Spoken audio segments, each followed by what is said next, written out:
The saga of Yosef and his brothers begins. Yaakov sends Yosef to find his brothers. At first, Yosef is not successful, but ultimately he finds an anonymous passerby and who points him in the right direction.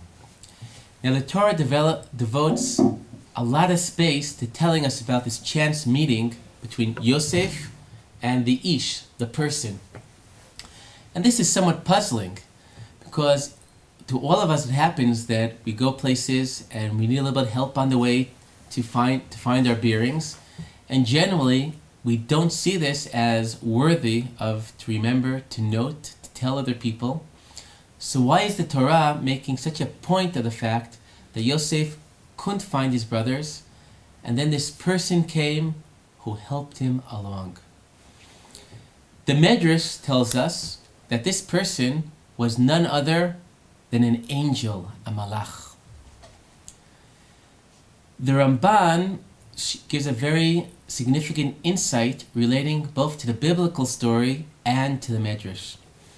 As the Rambond points out, there is cosmic significance to this meeting between Yosef and the anonymous passerby. Had Yosef not found somebody to help him find his brothers, he would have gone home a little disappointed that he didn't get to meet his brothers, and that would be the end of the story.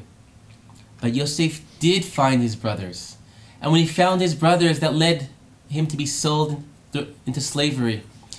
And all of Yaakov's family followed him down to Egypt afterwards, and the Jewish people spent centuries in slavery in Egypt. And for the thousands of years since then, our entire national and religious consciousness has been formed based on this event. So this seemingly chance meeting had cosmic significance. The Rambond says that someone might have thought that was all chance. By stressing this story, creating such an emphasis on the story, the Torah is telling us that we should realize that this was not something incidental, that this was divine providence.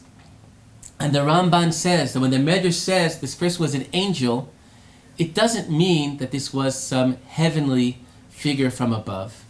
The person Yosef met was flesh and blood, just like all of us. However, he unwittingly was fulfilling an important role in the unfolding of a divine plan. In that meeting, that he was an angel. Now, so what we learn, according to the Rambond, and based on this story, is that when we meet people, and it seems to be an accidental meeting, sometimes there's more than meets the eye. People meet because they were meant to meet. And that point could be very significant in helping validate our meetings with other people. To look at them with more penetrating eyes, to ask ourselves what's the significance of the fact that we met today. And I think in that will enhance and deepening our meeting with life in general. Now you may ask that giving a greater role to divine providence might be at the expense of valuing human endeavor. Because if God is doing more pulling of the strings, maybe that means that humanity is doing less pulling of the strings. However, as the divine and the human are often complementary.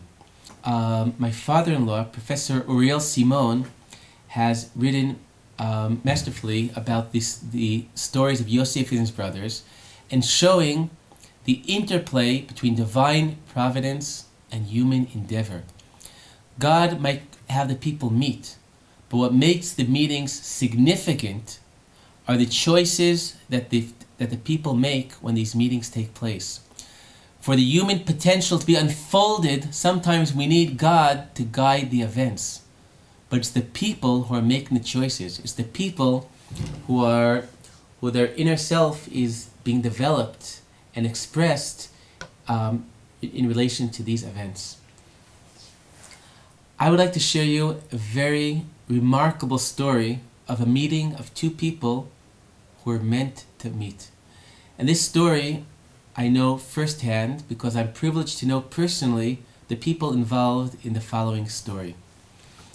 3 years ago, in Ofrat Yitzukah, Israel finally began fighting back against the terror coming out of Gaza. The first Israeli soldier who was killed in the fighting was Dvir Amanuelov. Dvir did not have to be a combat soldier. His father had died a little more than a year before that, but nevertheless he chose not only to be a combat soldier, but to be an officer as well.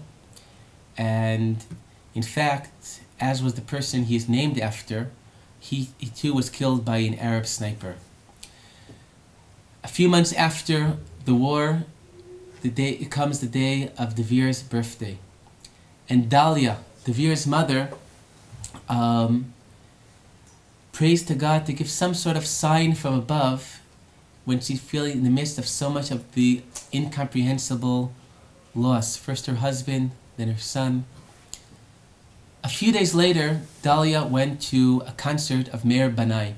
And during the concert, some little kid came along and she started playing with him. Dalia's was a kindergarten teacher. And the parents want to get their little boy to come back to them. So they call out to him and say, call him to come back to Abba, Ima, and to Dvir. Dalia looks and sees there's a little baby, and she approaches the couple, asks, how old is your baby? And she realizes this baby was born only a short time after her son Dvir was killed. So she couldn't control her curiosity. She asked them, why did you choose to call your child Dvir?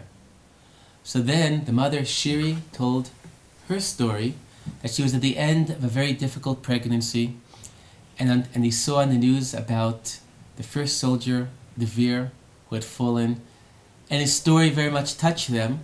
So they decided if they will be blessed with a healthy child, they want to call their child Dvir. The Dalia said, I'm Dvir's mother. And they couldn't believe her. It was beyond belief. So she had to take out her Israeli identity card to prove that she is in fact Dalia Amanuelov, the mother of Dvir. The next day Shiri sent her a text message, God doesn't make people meet randomly. And I think this insight about the meeting of people, and maybe is true about all sorts of events that happen. Realizing that so many events that we might think are accidental are part of something greater. We know that Yaakov was, because he was born a few minutes after Esav, that changed his entire life. And I can imagine that Yaakov, or someone in the predicament of Yaakov, would feel frustrated. If only I was born 5 minutes earlier, my life would have been so much different. I would have been the eldest. I would have gotten the blessings. I wouldn't have had to run away to Lavan and suffer so much by him. I wouldn't have a death threat on me for so many years. And why is this happening to me? Because of some insignificant fact that I was born a few minutes too late. And that's a very frustrating thought. But I think ultimately in the story of Yaakov struggling with the Malach, when the Malach gives him his name, Yisrael, he that has struggled with man and God and overcome, Yaakov too realizes that the accident of birth that led to his life story was no accident, but that which is designed to bring him to his destiny. Shabbat Shalom.